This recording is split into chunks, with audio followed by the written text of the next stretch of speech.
திருக்குறள் விமர்சனம். திருக்குறள் 47வது அதிகாரம்.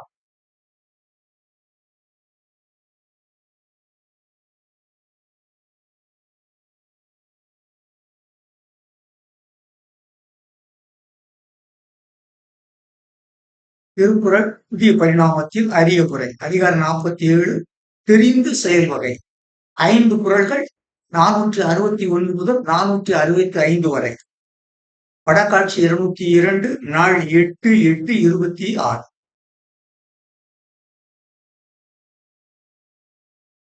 அழிவது ஆவது ஆகி வழி பயக்கும் ஊதியமும் சூழ்ந்து செயல்.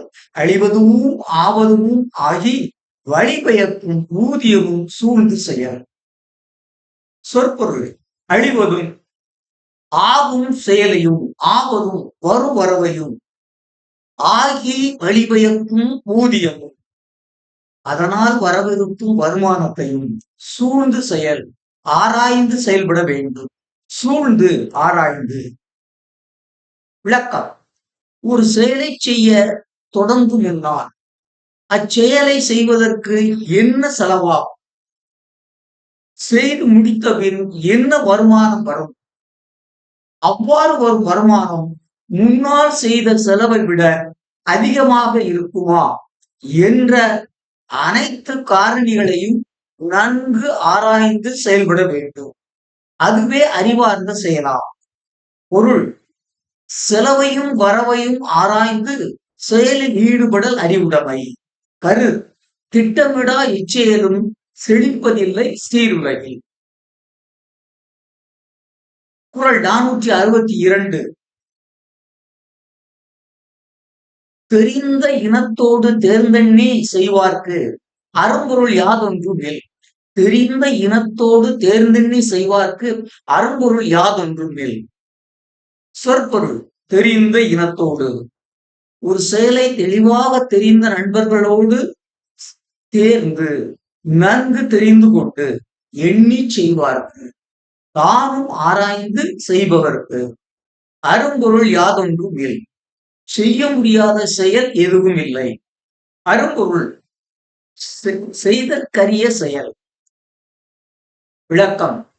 தான் செய்யவிருக்கும் செயலின் தன்மையை அச்செயல் குறித்து நன்கு தெரிந்த நண்பர்களிடம் கேட்டறிந்து தானும் அச்செயல் குறித்து நன்கு அறிந்து செயல்படக்கூடியவர்க்கு அவரால் செய்ய முடியாத செயல் என்று எதுவும் இல்லை.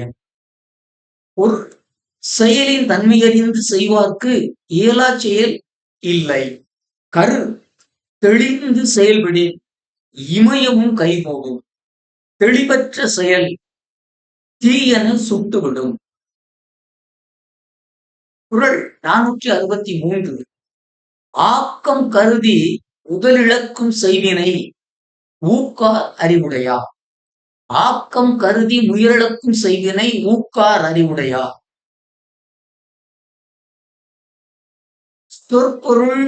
ஆக்கம் கருதி உறுதியற்ற எதிர்கால ஆதாயத்தை எதிர்பார்ப்பது. முதலிழக்கும் செய்வினை கையில் இருக்கும் முதலை இழக்கக்கூடிய செயலை. ஊக்கார் அறிவுடையார். அறிவுடையோர் மேற்கொள்ளார்.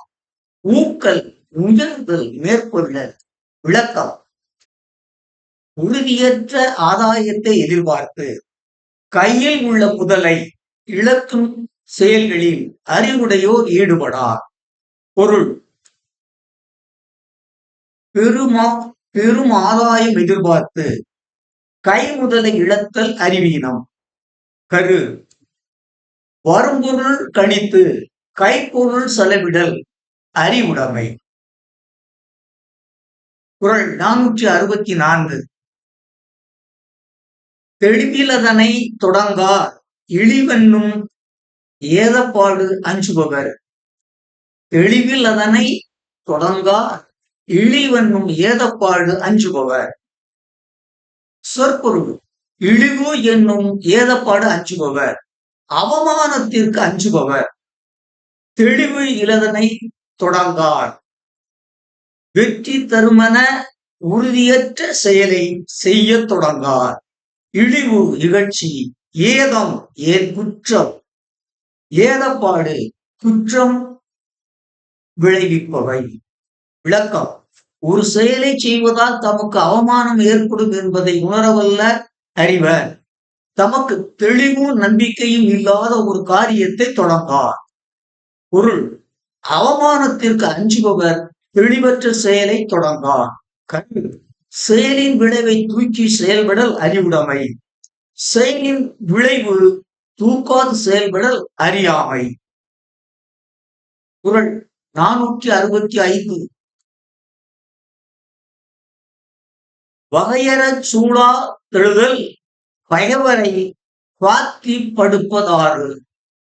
வகையறாச் சூழாதெழுதல் பகைவரை பாத்தி படுப்பதோ ஆறு. வகையறச் சூழத் எழுதல் ஒருவர் தன் பகைவனை வெல்வதற்கு ஏற்ற வழிமுறைகளை முன்கூட்டிய நன்கு திட்டமிடல், அவரை தாக்க முயல்வது. அதாவது வகையற சூழாது எழுதல் ஒருவர் தன் பகைவனை வெல்வதற்கு ஏற்ற வழிமுறைகளை முன்கூட்டிய நன்கு திட்டமிடாமல் அவரை தாக்க முயல்வது. பகைவரை எதிரியை பாத்தி படுப்பது ஓர் ஆறு. அவர் பாதுகாப்பான நிலையில் இருந்து மேலும் வலுப்பெற்று வளர்வதற்கு வழிவகுக்கும். சூழல் ஆராய்தல் ஆறு வழி. விளக்கம்: தக்க முன்னேற்பாடுகளை நன்கு ஆராய்ந்து செய்யாமல் பகைவரை ஒடுக்க முனைவது பகைவரின் வலிமை மேலும் நிலையாக வளர்வதற்கு வழிவகுத்துவிடும். பொருள்: முறையாக திட்டமிடாமல் பகைவரை அடக்க முயல் அறிவீனம். கரு: எச்செயலையும் தெளிவாக திட்டமிட்டு செயலாற்றலே அறிவுடைமை. இதுல அதிகாரம் 47 ஆகிய பகுதியில் எந்த ஒரு செயலையும் திட்டமிட்டு செயல்படுவதே வெற்றி பெயர் என்பதை வள்ளுவன் இந்த அதிகாரத்தில் 10 குறள்களிலும் பல்வேறு கோணங்களில் எந்த செயலாக இருந்தாலும் அதை நன்கு திட்டமிட்டு அச்செயலில் ஈடுபடுவதே வெற்றி பயக்கும் என்பதே வள்ளுவனின் வாக்கு. அதில் இந்த குறளில் பாருங்கள்,